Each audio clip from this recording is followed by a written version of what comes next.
Hello, it's Miss Saxon, and I have a really fun book that I wanted to share with you guys.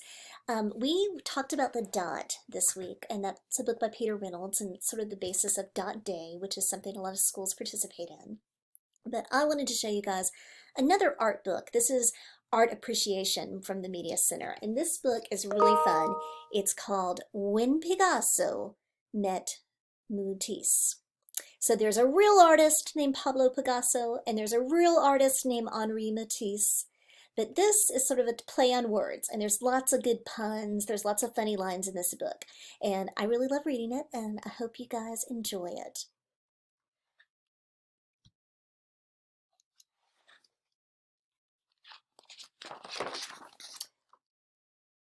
When Pigasso Met Mootise by Nina Lavin. There once was a young pig named Pigasso. While the other piglets rolled in the mud and played games, Pigasso painted. He painted everything and anything in a most unusual way. At the same time, there was a young bull named Mootise. Mootise was not like the other bulls. He was not interested in bullfighting. Mootise was happy only when he painted pictures, and he painted big, bold, bright pictures. In time, word of Pigasso's talent spread throughout the pig provinces. Soon, art-loving pigs from all over lined up to buy his creations. And at the same time, Mootise was getting famous in the cattle community. There were not many households that did not own a Mootise. Pigasso and Mootise were becoming art superstars. But this came with a price. Everyone wanted to see them.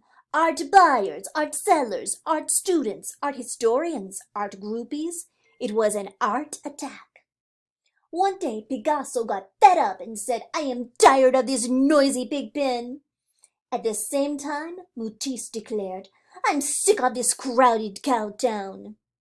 Needing a change, they both decided to look for a peaceful place where they could paint without distraction. So each of the two artists looked far and wide for the perfect spot. Pigasso found a lovely farm looking towards the east, and Mootise found a handsome farm facing the west. After Pigasso moved in, he went to introduce himself to his new neighbor across the road. At the same time, Mootise went to introduce himself to his new neighbor across the road. That is how Pigasso met Mootise, and coincidentally, it is how Mootise met Pigasso. At first, Pigasso and Mootise were friendly. They welcomed each other as neighbors. But soon things began to change. It started one day when Pigasso criticized one of Mootise's paintings. Then Mootise made fun of Pigasso's. Mootise called Pigasso an art hog. And then Pigasso called Mootise a mad cow. Mootise quipped, "You paint like a 2-year-old." Pigasso retorted, "You paint like a wild beast." Mootise raged, "Your colors look like mud." Pigasso spat, "Your paintings look like color by numbers." Then things got really out of hand. It was a modern art mess. Pigasso stormed off into his house. "That Mootise doesn't like my art. I will show him." And Mootise bulled his way into his house. "I'll give Pigasso something he can really criticize." Then a full-scale feud erupted, but it was a most unusual battle. Armed with ladders and buckets of paint, Mootise launched the first attack. He started at dawn, and by the end of the evening he had succeeded in transforming the outside of his house into a monster-size masterpiece. Not to be outdone, Pigasso fired up his paintbrushes and in full view of the enemy counterattacked. He turned his farm into a huge, outrageous pork of art. Then the two artists retreated into their houses and pulled down the shades. Pigasso certainly didn't want to look out his window and see a Mootise, and Mootise had no desire to give his rooms a view of the Pigasso. This presented a problem, and there seemed to be only one solution.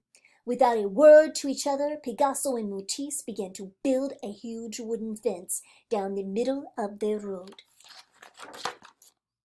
At first, Pigasso and Mootise seemed satisfied. Both artists went back to painting by themselves. But after a while, Pigasso was surprised to find that he missed bull-headed Mootise.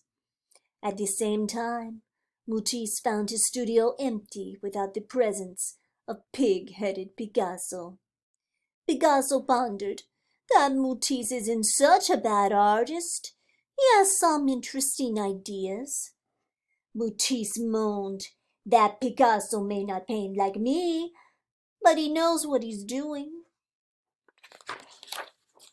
However, being naturally pig-headed and bull-headed, neither artist knew how to apologize to the other. So they did what they do best. They let their paintbrushes do the talking.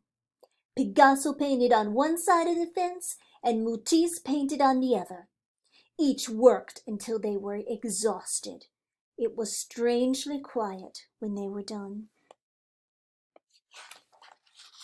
Then, curious to see what Mootise had done, Pigasso sprinted around to the other side, and at the same time Mootise galloped to Picasso's side. The silence was broken as the two artists began laughing at their amazing work of art. From that day on, Pigasso and Mootise became great friends. They happily took down their fence and they shared their different views. A few months later, a big museum bought the fence.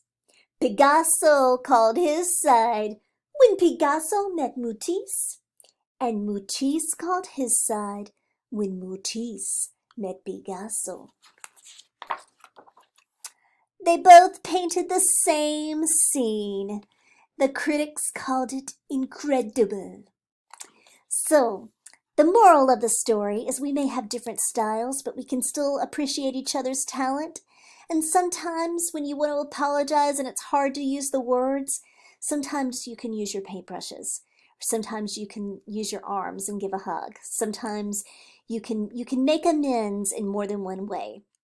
So I think this is a really fun book. And the thing I really like about this book too is it shows you the real Picasso, Pablo Picasso, and the real Henri Matisse.